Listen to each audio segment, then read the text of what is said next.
నిమిషం నాన్న, నిమిషం ఆగండి.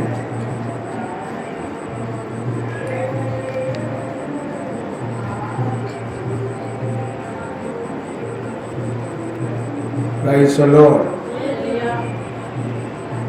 మన ప్రభు అయిన యేసయ్యకు మహిమ, ఘనత, ప్రభావములు కలుగునగాక. ఆమేన్. Praise the lord. చూడండి నాన్న, మనందరం కూడా పరిశుద్ధుడైన దేవుని చేత బోధించబడతా ఉన్నాము. ఈరోజు రాత్రి 1 తిమోతి పత్రిక మనం 1వ అధ్యాయము 18, 19 వచనాలను మనందరం కూడా ధ్యానం చేసుకుందాం. అయ్యా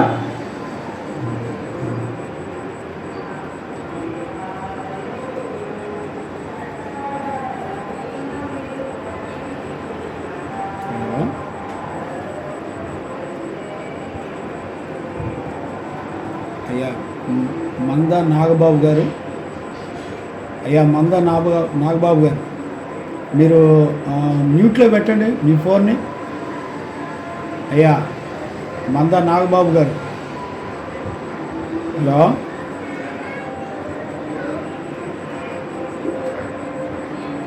దయచేసి లైవ్లో ఉన్నవాళ్ళు మ్యూట్లో పెట్టుకోండి.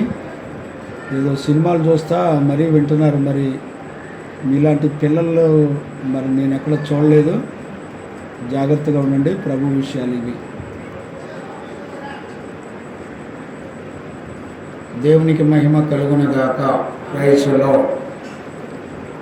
చూడండి అన్న, మనందరం కూడా దేవుని యొక్క లేఖనాన్ని మనందరం కూడా నేర్చుకుంటున్నాము.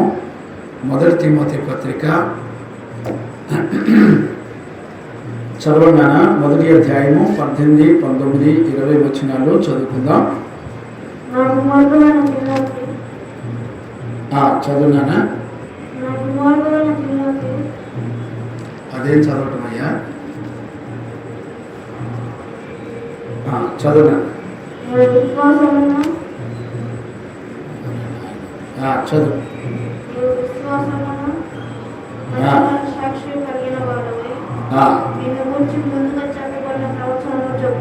చూడండి, నా కుమారుడు అయిన తిమోతి, నీవు విశ్వాసమును మంచి మనస్సాక్షి కలిగిన వాడివై నిన్ను గూర్చి ముందుగా చెప్పబడిన ప్రవచనముల చొప్పున ఈ మంచి పోరాటము పోరాడవలనని వాటిని బట్టి ఈ ఆజ్ఞను నీకు అప్పగించుచున్నాను. అట్టి మనస్సాక్షిని కొందరు త్రోసివేసి విశ్వాస విషయమై గోడ బద్దలైపోయిన వారి వలె చెడి ఉన్నారు.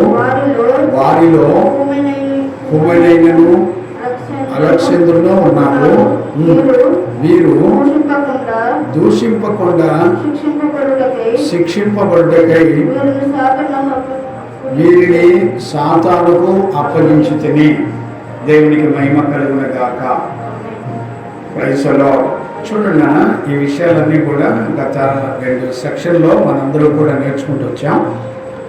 ఈరోజు రాత్రి పరిశుద్ధాత్మ దేవుడు మనందరితో మాట్లాడి నడిపించునగాక. ఆమేన్. ఇక్కడ చూడండి, మనందరం నేర్చుకునేటువంటి చాలా అతి ప్రాముఖ్యమైనటువంటి విషయం. నా కుమారుడు అయిన తిమోతి, నీవు విశ్వాసమును బట్టి మంచి మనస్సాక్షి గలవాడవై నిన్ను గూర్చి ముందుగా చెప్పబడిన ప్రవచనము చొప్పున ఈ మంచి పోరాడము.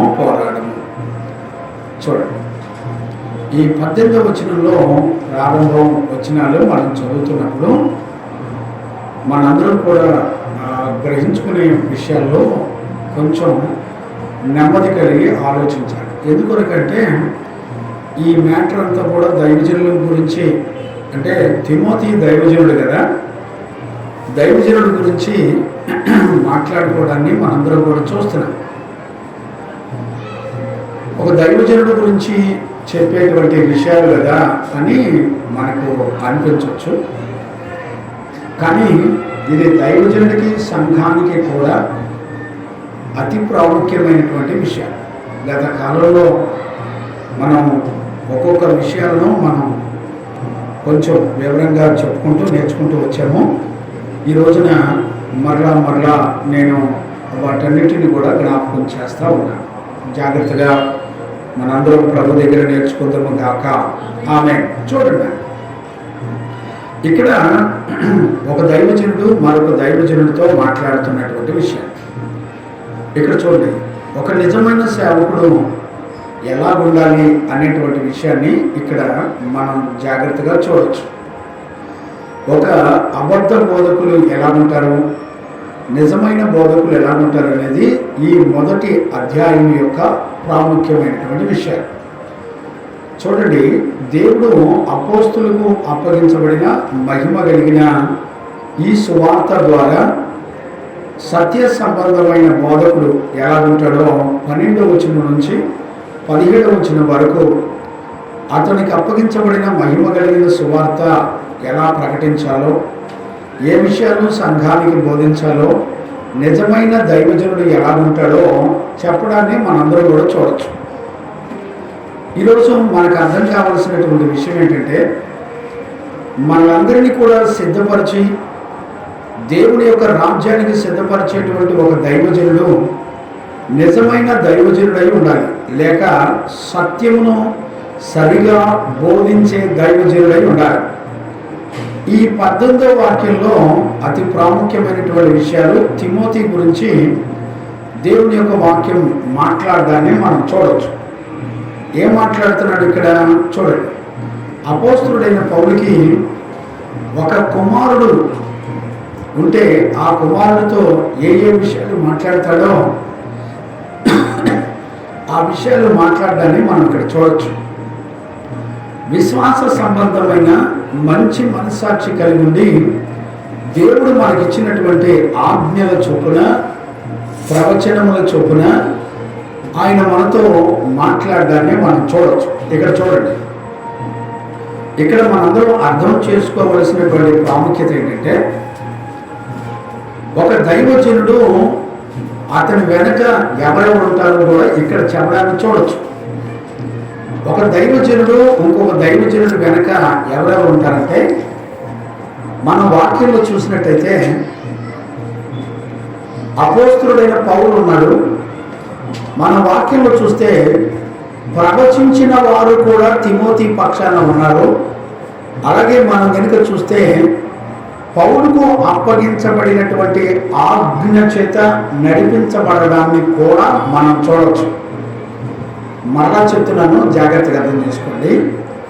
ఒక దైవజనుడు సేవ చేస్తున్నప్పుడు అతని వెనక ఉన్నటువంటి వ్యక్తులు ఎవరైతే అపోస్తులు అనబడినటువంటి పరిశుద్ధులు ఉన్నారు, అంతేకాకుండా సంఘంలో ప్రవచించేవారు కూడా ఉన్నారు. పౌలు గురించి, తిమోతి గురించి, అలాగే ప్రవచించటమే కాకుండా ఇంకా సువార్త ద్వారా అతనికి సంపూర్ణమైన ఆజ్ఞను గురించినటువంటి ప్రకటన మనందరం కూడా చూడొచ్చు. దేవునికి మహిమ కలుగునగాక. Praise the lord. అంటే ఒక దైవజనుడు వెనుక అపోస్తలుడు ఉన్నాడు, అతని కొరకు ప్రవచనాలు ఉన్నాయి, అతని కొరకు సువార్త, మహిమ కలిగిన సువార్త ఆజ్ఞగా అతనికి ఇవ్వబడింది. ఇక్కడ మీరు గమనించినట్టయితే ఒక దైవజనుడు వెనక సంఘము, అపోస్తలులు, అలాగే ప్రవచించేవారు, అలాగే ఈ మహిమ కలిగిన సువార్త ఆజ్ఞగా ఇవ్వబడింది. అంటే ఒక దైవజనుడు వెనక ఎంతమంది ప్రతిష్ఠితులు ఉన్నారో చూడండి. ప్రవచించేవారు ఉన్నారు, అపోస్తలులు ఉన్నారు, అలాగే సువార్తను అప్పగించాడంట అపోస్తలుడైన పౌలు. చూడండి, అప్పగించడం అంటే అర్థం ఏంటి? ఏదైతే దేవుని యొద్ద నుండి పొందుకున్నాడో దానిని యాజ్ ఇట్ ఈస్గా తిమోతికి అప్పగించడాన్ని మనందరం కూడా చూడొచ్చు. ఈరోజు రాత్రి మనం గమనించవలసింది ఏంటంటే, ఒక వ్యక్తి సేవకునికి అతను ప్రకటించవలసిన సువార్త కూడా అప్పగించబడినదై ఉండాలి. ఇప్పుడు చూడండి, తిమోతికి ఏ సువార్తను అప్పగించాడు అని అంటే, ఇప్పుడు చూడండి, ఇక్కడ మనం గమనించవలసింది ఏంటంటే, ఎలాంటి సువార్తను అప్పగించాడంటే, ఆ సువార్త విశ్వాస పక్షాన పోరాడే సువార్త. చూడండి, సత్య సువార్తను ప్రకటించడమే కాకుండా సత్య సువార్త పక్షాన పోరాటాలు చేయాలట. అంటే అర్థం ఏంటి? ఇప్పుడు చూడండి, ఇక్కడ మొదటి అధ్యాయం అంతట్లో 3వ వచనం నుండి కనుక మనం చూస్తే, దుర్బోధకులు ఎలాగుంటారు, దుర్బోధకుల యొక్క బోధలు ఎలాగుంటాయి, వాళ్ళు సంఘాన్ని ఎలా చెరిపేస్తారు, వాళ్ళ గుణ లక్షణాలన్నీ కూడా తిమోతికి అపోస్తులుడైన పౌలు చెప్పడాన్ని మనం చూడొచ్చు. ఇక్కడ చూడండి, సత్యమునకు భిన్నమైన బోధ చెయ్యొద్దనియో, ఇప్పుడు మహిమ కలిగిన సువార్త ద్వారా పోరాటాలు దేనికి చేయాలి అని అంటే, దుర్బోధల విషయంలో పోరాటాలు చేయాలి. ఎందుకు పోరాటాలు చేయాలి? ఇప్పుడు చూడండి, మన గనుక ఫలానా బోధ తప్పు అని గనుక చెప్పామనుకోండి, ఈ దుర్బోధకులంతా మనసు మార్చుకొని వాళ్ళ బ్రతుకులు మార్చుకొని సరి చేసుకొని మరి సత్య సంబంధమైన బోధను అపోస్తుల ద్వారా ఏదైతే తిమోతికి అప్పగించబడిందో, ఆజ్ఞగా అప్పగించబడిందో, ఆ మహిమ కలిగిన సువార్తను, ఆ మహిమ కలిగిన సువార్త విశ్వాస పక్షాన పోరాటాలు ఉంటాయి అని చెప్పాడు. అంటే అర్థం ఏంటి? ఇప్పుడు ఒక సంఘానికి కానీ సేవకులకు కానీ దుర్బోధకుల గురించి చెప్పినప్పుడు వాళ్ళు వెంటనే అర్థం చేసుకొని లోబడతారు అనుకుంటున్నారా? లోబడరు. వెంటనే ఏం చేస్తారు తెలిసిన? రివర్స్ అవుతారు, కోప్పడతారు, మాకు నచ్చిన సువార్త మేము చేసుకుంటాం, మా ఇష్టం అంటారు. కానీ సంఘాన్ని వదిలిపెట్టి దుర్బోధకులు వెళ్ళరు. గమనించారా? ఇప్పుడు ఈరోజు మీకు వింటున్న మీకు ఖచ్చితంగా అర్థం కావాలంటే, యేసు ప్రభు మందిరాల్లో వ్యాపారం చేసే వాళ్ళని కొరడా తీసుకొని కొట్టి గెంటేశాడు. ఏమంటే మందిరాల్లో వ్యాపారం చేస్తున్నారు, మందిరాల్లో నేను బోధించని పద్ధతులను సంఘాలకు నేర్పిస్తున్నారు అని గనుక బోధించారు అనుకోండి, వెంటనే ఏం చేస్తారు? యేసయ్యని గనుక సిలువేసినట్లుగా, యేసయ్యని గనుక చంపినట్లుగా చంపుతారు. చూడండి, ఎవరిదంతా చేసేది? వాక్యం తెలిసినటువంటి సేవకులే, వాక్యం తెలిసినటువంటి విశ్వాసులే. గమనించారా? చూడండి, వాళ్ళ దుర్బోధనలను మానుకోకపోగా, సరిచేసుకోకపోగా ఇక ఏమంటారంటే, నీతిని ప్రకటించి సత్యాన్ని ఉన్నట్టుగా బోధించే వారిని అవసరమైతే వారి మధ్యలో లేకుండా చేసేస్తారు, అవసరమైతే కేసులు పెడతారు, అవసరమైతే కొట్టిస్తారు, అవసరమైతే మరి జైల్లో పెట్టిస్తారు, రకరకాల శిక్షలు వేస్తారు. ఈరోజు రాత్రి మనం గమనించాల్సింది ఏంటంటే, వెంటనే పోరు కాబట్టి పోనటువంటి వారితో సంఘములో నుంచి దుర్బోధ చేసే వారిని ఉండనియొద్దు, అలాంటి వారిని సంఘములో నుంచి వెలుపలికి పంపించి వేయమని, అందుకు తిమోతిని ఎఫ్ఎస్సి సంఘంలో అక్కడే ఉండమని చెప్పుకుంటూ వచ్చాడు. ఇప్పుడు చూడండి, ఇప్పుడు ఈ విషయాలు చెప్పిన వెంటనే ఎవరో మారరు. వాళ్ళు పోరాటాలు చేస్తారు, యుద్ధాలు చేస్తారు, అవసరమైతే యేసుక్రీస్తును చంపినట్లుగా చంపుతారు. అందుకనే పౌలు ఏమంటాడంటే, తిమోతి, నువ్వు విశ్వాసం కలిగి ఉండి, మంచి మనస్సాక్షి కలిగి ఉండి నువ్వు పోరాటాలు చేయాలి. అంటే అబద్ధ బోధకులకు వాళ్ళను ఖండించుకుంటూ, బుద్ధి చెప్పుకుంటూ అక్కడే నిలబడి పోరాటాలు చేయాలి. చూడండి, ఇదంతా కూడా యుద్ధ భూమి అనేటువంటి సంగతిని మనం చాలా జాగ్రత్తగా గుర్తుపట్టాలి. ఈ యుద్ధ భూమిలో మనందరం ఉన్నాం గనక మనందరం కూడా పోరాడాలి అనేటువంటి సత్యాన్ని ఖచ్చితంగా మనందరం కూడా గుర్తుపట్టాలి. దేవునికి మహిమ కలుగునగాక. Praise the lord. ఇక్కడ చూడండి, దుర్బోధలన్నీ కూడా ఎలా ఉంటాయో నేను కొంచెం ఒక చిన్న ఎగ్జాంపుల్ చెప్తాను. చూడండి, ఈ రోజున మనందరితో పోరాడేది కూడా సత్యానికి విరోధంగా పోరాడేది కూడా ఎవరు అనంటే వాక్యము తెలిసినటువంటి వాళ్ళే. చూడండి, మీకు ఒక ఉదాహరణ చెప్తాను, జాగ్రత్తగా అర్థం చేసుకోండి. ఏంటంటే ప్రవీణ్ పగడాల గారు ఉన్నారు కదా, ప్రవీణ్ పగడాల గారు ఆయన హతసాక్షి అయినట్లుగా ప్రజలందరూ కూడా నమ్మి విశ్వాసంతో నడిపించబడ్డాన్ని మనందరం కూడా చూడొచ్చు. ఇప్పుడు ఆయన ఏమంటాడంటే, ప్రవీణ్ పగడాల గారు వాక్యం తెలిసి అన్ని విషయాల్లో జ్ఞానం కలిగి ఉన్నటువంటి వ్యక్తి ఏమంటాడంటే, అందంగా అలంకరించుకోవచ్చు, స్త్రీలు సంఘంలో సంఘ కాపరులుగా ఉండి వాక్యం చెప్పొచ్చు అని సమర్థిస్తూ ఉంటాడు. చూడండి, వాక్యానికి భిన్నమైన, దేవుని యొక్క సత్యవాక్యానికి భిన్నంగా ప్రవర్తించే వాళ్ళు ఎవరు అనంటే వాక్యం తెలిసిన వాళ్ళే.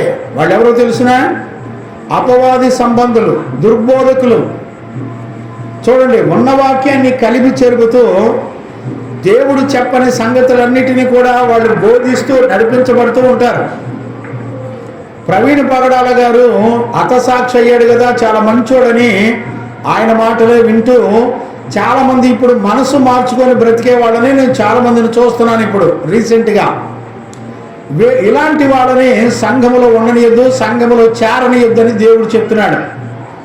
ఇప్పుడు చూడండి, వాక్యాన్ని కలిపి చెరిపేది ఎవరంటే లూసిఫరే. ఇప్పుడు చూడండి, లూసిఫర్ ఏం చేస్తాడంటే వాడికి వాక్యం అంతా కూడా తెలుసు. ఏదైనా తోటలో అవ్వ ఆదాము దగ్గరికి వెళ్ళి, ఇది నిజమా, ఈ పండు తింటే చస్తారా, లేదు లేదు చావనే చావరని బోధించాడు అపవాది. అపవాదికి కూడా వాక్యం అంతా తెలుసు, దేవుని లేఖనాలన్నీ కూడా తెలుసు. ఈ రోజున దేవుడు తన వాక్కు ద్వారా నువ్వు పండు తిని దినమును చస్తావనంటే అది బాగుంటుందా? నువ్వు చావనే చావు అనే మాట తీయగా ఉంటుంది. ఇవాళ దుర్బోధలు ప్రజలకు చాలా సంతోషాన్ని, తీయగా ఉండేటువంటి పరిస్థితులు చాలా చక్కగా ఉన్నాయి. నువ్వు సంఘంలో అలంకరించుకొనిరా, సంఘంలో మరి స్త్రీలు సంఘములో సేవకురాళ్ళుగా ఉండొచ్చని చక్కగా బోధిస్తూ తీయటి మాటలు చెప్పే వాళ్ళ దగ్గరికి చాలామంది చాలా హ్యాపీగా వెళ్ళి సువార్త వింటూ ఉంటారు. మంచిదే, మోసగించబడ్డాడేది అవిశ్వాసులు మోసగిస్తారు అని దేవుని యొక్క వాక్యం చెప్తుంది. చూడండి నాన్న, ఈరోజు శనివారం ఆదివారం చాలా సంఘాల్లో పరిచర్యలు ఉంటాయి. చూడండి, శనివారం సాయంత్రం పబ్లిక్ కోటాలు పెట్టి మందిరాల్లో చూడండి ఎంత పెద్ద సౌండ్లు పెట్టి ఎంత దారుణంగా మీటింగ్లు పెడుతున్నారు చూడండి. అందుకని వీళ్ళకి ఇరుగు పొరుగు మంచి చెడు ఏం తెలియదండి. మైకులు గొట్టాలు ఎందుకు పెడతామంటే ప్రజలు దేవుని యొక్క వాక్యాన్ని వినటానికి పెడతారు. ఈ రోజున సంఘాల్లో, అన్ని సంఘాల్లో పరిచర్యలు జరుగుతాయి. కానీ బుద్ధి జ్ఞానం లేనివాడు ఏం చేస్తాడంటే శనివారం కూడా మీటింగ్లు పెడతాడు. మనం ఏం చెప్తాం? ఇరుగు పొరుగు వాళ్ళతో పనుండదు, ఇరుగు పొరుగు సంఘాలు ఉంటాయి, సహవాసాలు ఉంటాయి అనే ఆలోచన ఏముండదు. వాళ్ళ ఇష్టం, జ్ఞానం ఉండదండి. దేవుని ఆత్మ వాళ్ళ మనస్సాక్షికి సహకరించదు. మా ఇష్టం, మేము సేవకులం, మా ఇష్టం వచ్చినట్టు పెట్టుకుంటాం, మా ఇష్టం వచ్చినట్టు చేస్తాం. అలానే ఈ ప్రవీణ్ పగడాల గారు పరలోకం వెళ్ళిపోయాడని వీళ్ళు ఊహించుకొని, హతసాక్షి అయిపోయాడని ఊహించుకొని వాక్యానికి భిన్నమైన బోధలు చెప్పినా కూడా చక్కగా అంగీకరించే వాళ్ళు ఎక్కువైపోయారు. ఇప్పుడు ప్రవీణ్ పగడాల గారి ఫ్యాన్స్లు ఎక్కువైపోయారు. గమనించారా నాన్న? సత్యవాక్యానికి భిన్నంగా బోధించే వాళ్ళు ఎవరు అంటే బోధకులే. వాళ్ళెవరో తెలిసిన వాళ్ళు ఎలాంటి వాళ్ళు అనంటే దేవుని యొక్క వాక్యం ఖచ్చితంగా చెప్తుంది. వాళ్ళు ఎలాంటి వాళ్ళని వాక్యం చెప్తుంది? దేవునికి మహిమ కలుగును గాక. వాళ్ళు సత్యానికి భిన్నంగా బోధిస్తూ ఉంటారనేటువంటి సత్యాన్ని ఖచ్చితంగా ఇక్కడ మనందరం కూడా చూసి జ్ఞానంగా అర్థం చేసుకోవచ్చు. దేవునికి మహిమ కలుగును గాక.